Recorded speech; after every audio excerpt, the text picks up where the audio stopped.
We are joined, whether he likes it or not, by Speaker of the House Cameron Sexton to talk about the conclusion of the regular session of the General Assembly, the positives, the hits, the misses, and all of those things. And we are pleased to have Cameron Sexton on the show with us. Hello, Cameron. Good afternoon. Welcome in.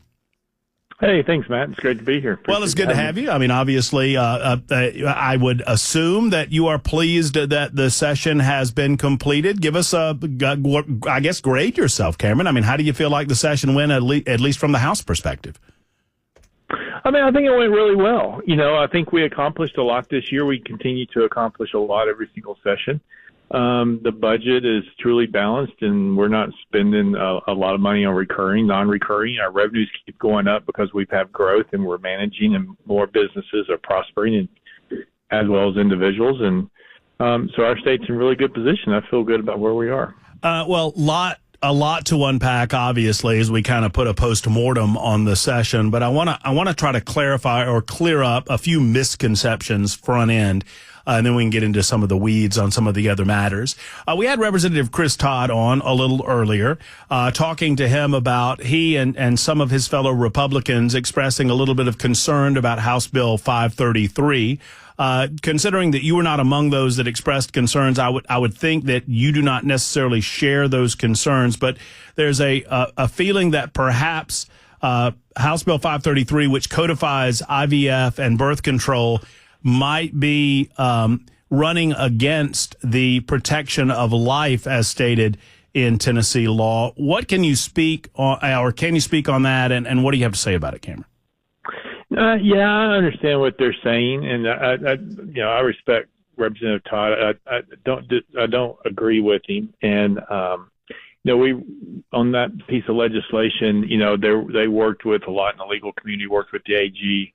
Worked with the right to life. They had an amendment at the end on that piece of legislation about concerning the FDA that helped them get to a place where they were neutral. They weren't for it. They weren't against it.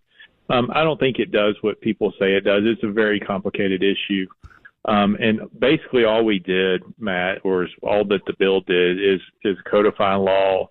What is the practice in Tennessee as of today?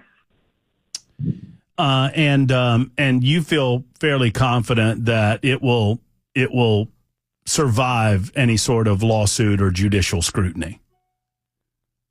Yes, I believe it will. I mean, I believe it will. We'll see if someone wants to challenge it or not. I don't know if they will, but I believe it will hold up. IVF is there's a lot of families out there that have been positively affected by IVF.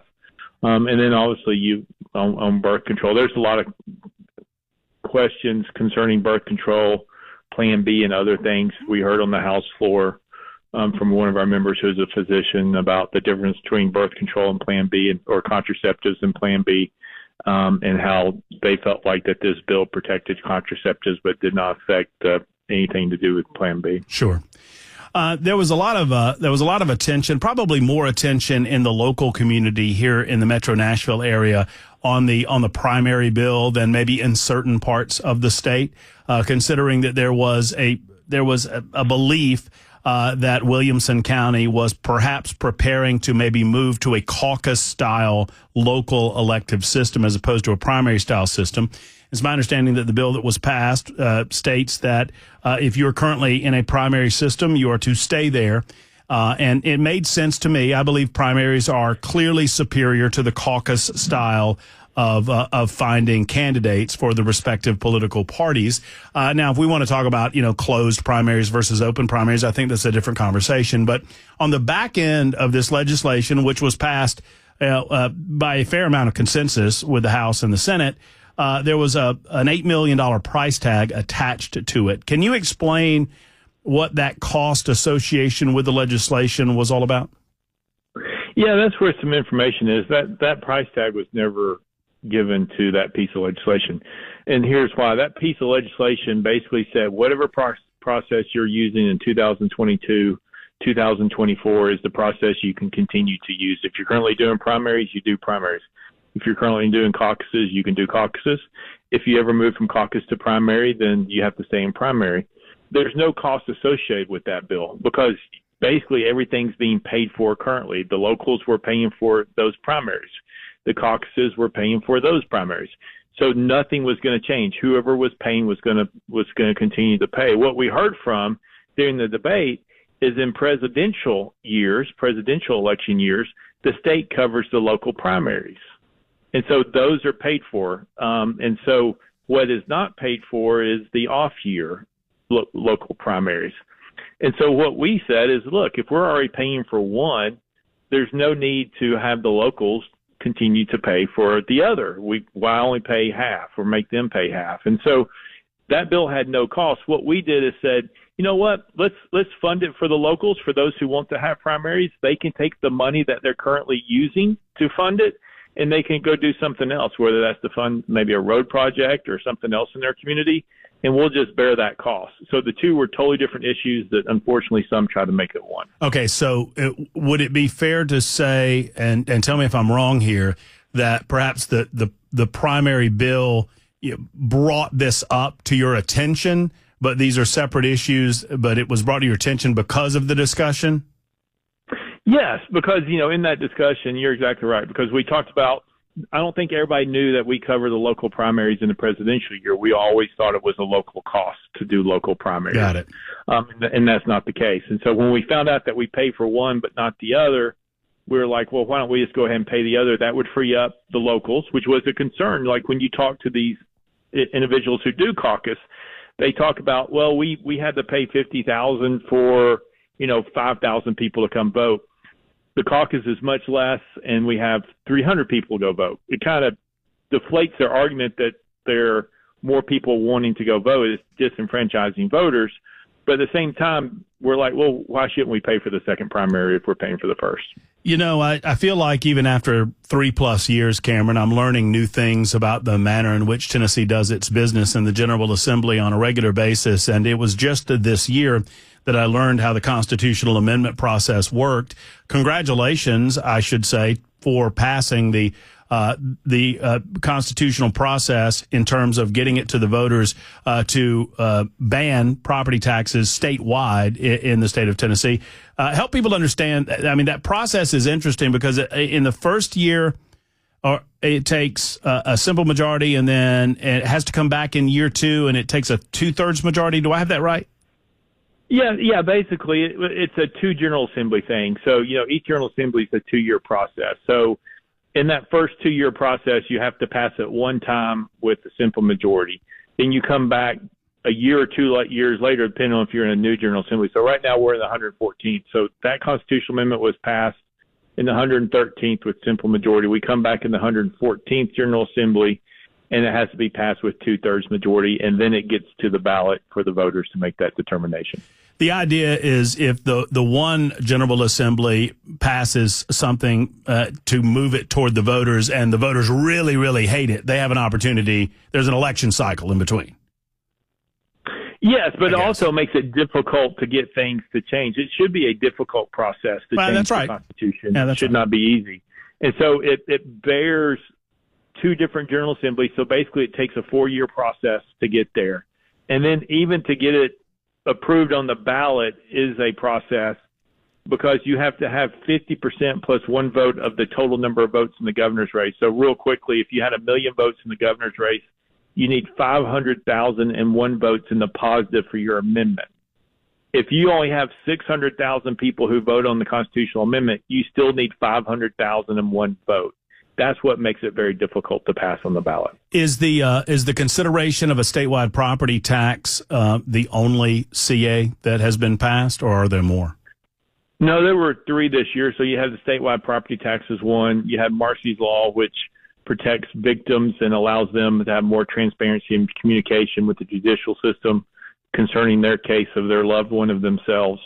And then we also had the one that is looking to change and give the judges discretion to deny bail for violent criminals in our state. Right now, judges are hamstrung with regard to the bail?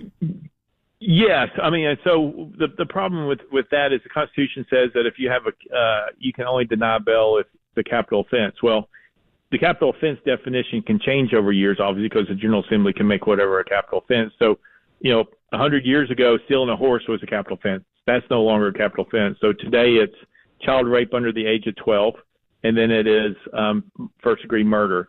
Those are the only cases to where you can deny bail for. So the constitutional amendment would expand that to allow judges more discretion for violent crimes. Outside of the education scholarship piece, which happened in the special session, and I'll ask you about that in just a moment, the most extensive debate seemed to center around the possibility of challenging Plyler v. Doe.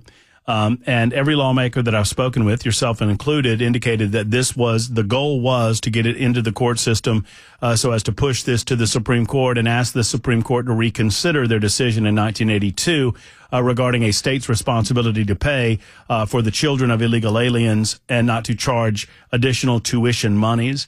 Why do you feel like that this didn't get past the finish line this year? Yeah, well, Leader Lamberth addressed that at the press conference last night. It was his piece of legislation. It got to finance. He was trying to work through some issues on the note said, it didn't say not significant, it said other impact. And so he wanted to reach out to the White House and to the administration, President Trump's administration, and ask them if they would withhold federal funding first if we pass this too, or are they moving in this direction? And he had some questions for them that he would like to have them answered to know how this would have impact or not impact. And so he paused it right there in finance to wait for that correspondence to come back. Of the legislation that was passed, I mean, obviously the most significant piece potentially affecting the most families in the state of Tennessee would be the scholarship bill. Where are we in that process? I mean, obviously it seems like a long time ago, considering it was at the beginning of the session, but it might be the most important legislation. I mean, I don't want to ask you to pick your favorite baby here, but it's a rather important piece for a lot of Tennessee families. Oh, it is. It is. It's in the process. There's the rulemaking, everything that's being made by the department for the scholarship. So it's moving forward. It should be in place, barring an injunction from the court if somebody tries to sue us on it for the next academic year. The interesting thing, Matt, is you had certain communities that were opposed to it. And then what happens over time, now there's a community in West Tennessee where the school system is closing one of the local schools and forcing people to drive, much further to go to a different school. They're up in arms about it. And now guess what, Matt? They're all about the scholarship. And so, look, what it really does is allow parents to make the best decision for their child. And that's what it's designed to do. Hopefully it will improve education for that child. We think it will, but also force the other schools to continue to listen to the parents. And as I've said, and we've discussed many times, if the schools are having to compete to keep that student there, or that student has the opportunity to go somewhere else, the student will win every single time, and that's what we hope will happen. How are finances with the state? I mean, obviously, the one and most important thing that the General Assembly does on an annual basis is to pass a budget. Obviously, that happened earlier in the week. So how would you consider finances, and how does that relate to a decision not to pass any sort of sales tax holiday? I noticed that those had been passed over the past couple of years, but I don't think we saw anything this year. And I'm wondering if there's any correlation. No, there's no correlation. I mean, what we did is we're in a very good financial spot. So we haven't been using our recurring money for recurring expenses. We're using it for non-recurring, meaning we're doing things like we put $1 billion to TDOT to help us build roads, which is one-time money that will come back next time if the economy doesn't drop. And so we've been using the recurring money and one-time expenses. And so that way, if something does happen to the economy, or if the tariffs and trades hit the economy a little bit, we can adjust accordingly. We feel like we're very in a very good spot right now, budget-wise. What I will say is a lot of people look at our budget and they go, wow, it's $58 billion. And when Governor Haslam came in, it was at $30 billion. Y'all have really spent the money. You have to remember there's still about $2 to $3 billion of COVID money in there, at least $1.2 billion for infrastructure coming through COVID money. And so that budget is a little bit inflated on that number. What we have reduced is the amount of money of federal money coming in. But if you just look at the budget from Governor Haslam and you just try to take into account inflation and medical inflation, and if we didn't do anything at all and we just held firm, that budget would be roughly almost $50 billion. And so I think we've done a great job handling inflation, managing growth, not overspending, returning money back to the taxpayers in the tune of $4 to $5 billion in tax cuts, reduce regulations, and what we have is more people moving to Tennessee, which everybody sees, more businesses opening up, more people thriving, and our revenue keeps going up and up. And hopefully we can get that on sales tax. One of the things we're looking at is, there was hemp legislation this year where we're trying to get it under control. Hemp has become marijuana, THC, based on the process. So we're trying to control that, and there is some taxes that were put on that we think will bring in money. And so we may have an opportunity to come back after we see what that revenue looks like and reduce the sales tax on groceries to a certain degree based on what the hemp revenue looks like. One other thing before we have to say goodbye, because there's so much that obviously, we passed legislation that makes hot chicken one of the official foods of the state of Tennessee. I can't believe we haven't gotten to that yet, but you did pass, on a more serious vein, you passed legislation toward the end that would bar local government and public universities from initiating DEI programs. We were talking about DEI earlier in the show today, and kudos for passing this. Obviously, there's a lot of misinformation going on about it. Just explain to the people who weren't aware that you passed it exactly what this does. Yeah, it basically curtails that into those areas that you're talking about. What you've seen is all these Fortune 500 companies that were forced to do it, or the Biden administration forcing these people who get federal grants. And we passed a bill dealing with local grants, with state grants, and having oversight and them not being able to get them if they don't fit with our policy. But yeah, the Biden administration putting these DEI requirements into all these grants that these businesses were getting, or these hospitals in the healthcare community, and they were forcing them to do these things. And so all those things are being pulled back at the federal level, as you can see with the Trump administration, and we're trying to pull those back at the state level as well. Look, we want everybody to have an opportunity to be successful. That's what we're about. We don't want to divide and conquer and do other things. We want everybody to have the opportunity to be successful.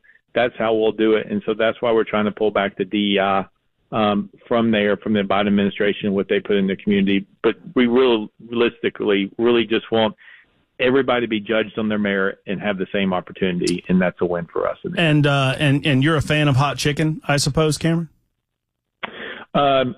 Slightly hot chicken. That's you know what? I think that's the most political answer you've ever given me, Cameron. Thank you for your time. It's true. No, it's true. Truthful, no doubt.